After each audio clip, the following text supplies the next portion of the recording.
കുറച്ച് നേരത്തെ ജോലി കിട്ടിയ ആളാണ്. ഒരു 22-ാം വയസ്സിൽ ജോലി കിട്ടിയ ആളാണ്. അപ്പോൾ അതിനു മുമ്പ് അപ്പം നമ്മൾ ഈ പറഞ്ഞ പോലെ സ്കൂള് ആ കാലഘട്ടങ്ങളിലൊക്കെ മോണോ ആക്ട് പരിപാടികൾ അല്ലെ സ്കൂളിലെ പരിപാടികളൊക്കെ വരുമ്പോൾ നമ്മൾ പരിപാടികൾ ചെയ്തിട്ടുണ്ട്. അങ്ങനെ നമ്മൾ നിന്നുള്ളതേ ഉള്ളൂ. അത് കഴിഞ്ഞിട്ട് പിന്നെ ഒരു പ്ലാറ്റ്ഫോമിലേക്ക് നമ്മൾ എൻ്റർ ആയത് ഇങ്ങനെ ഒരു പരിപാടി വന്നപ്പോഴാണ്. സ്കൂളിലും കോളേജിലൊക്കെ എന്തായിരുന്നു? കോളേജിലല്ല, സ്കൂളിൽ ഈ പറഞ്ഞാൽ നമ്മുടെ കലോത്സവത്തിന്റെ ഭാഗമായിട്ടുള്ള മോണോ ആക്ട് പരിപാടി അതിലൊക്കെ കിട്ടിയിട്ടുണ്ട്, പ്രൈസ് കിട്ടിയിട്ടുണ്ട്. ഓക്കെ. ആ അന്നത്തെ കാലത്തുള്ള ഫ്രണ്ട്സ് ആയിട്ട് ഇപ്പോഴും കോണ്ടാക്ട് ഉണ്ടോ?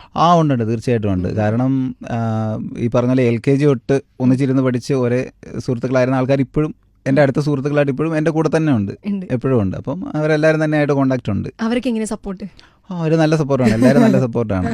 എനിക്ക് തോന്നുന്നു സപ്പോർട്ട് ഇല്ലെങ്കിൽ വലിയ പാടാണ്. നമ്മളൊരു പരിപാടിയായിട്ട് ഇറങ്ങുമ്പോൾ ഫാമിലിയിൽ നിന്നും അതുപോലെ തന്നെ ഫ്രണ്ട്സിൽ നിന്നും സപ്പോർട്ട് കിട്ടിയാൽ നമുക്കൊരു പക്ഷേ കുറച്ചുകൂടെ ഒക്കെ മുന്നോട്ട് കയറി പോവാം, എനിക്ക് തോന്നുന്നു. അതെ. അല്ലെങ്കിൽ നമുക്ക് ഒരു പക്ഷേ ഇച്ചിരി പാടുപെടും. നമ്മൾ അതിലേക്കൊന്ന് അഡ്ജസ്റ്റ് ആയി സെറ്റായിട്ട് വരാനായിട്ടൊക്കെ ഇച്ചിരി പാടാണ്. ഇനി സപ്പോർട്ട് ചെയ്ത ആൾക്കാരെ പറ്റി പറയുമ്പോൾ ഞാൻ ചോദിക്കുകയാണെന്ന്, സപ്പോർട്ട് ചെയ്യാത്ത ആൾക്കാർ എന്ന് പറഞ്ഞാൽ തുടക്കത്തിൽ നമ്മളിത് സ്റ്റാർട്ട് ചെയ്യുമ്പോൾ സപ്പോർട്ട് ചെയ്യാത്ത ആരിലൊക്കെ ഉണ്ടാവുമല്ലോ, എന്തിനാണ് വെറുതെ പുച്ഛമൊക്കെ, അങ്ങനെ കിട്ടിയിട്ടുണ്ടോ?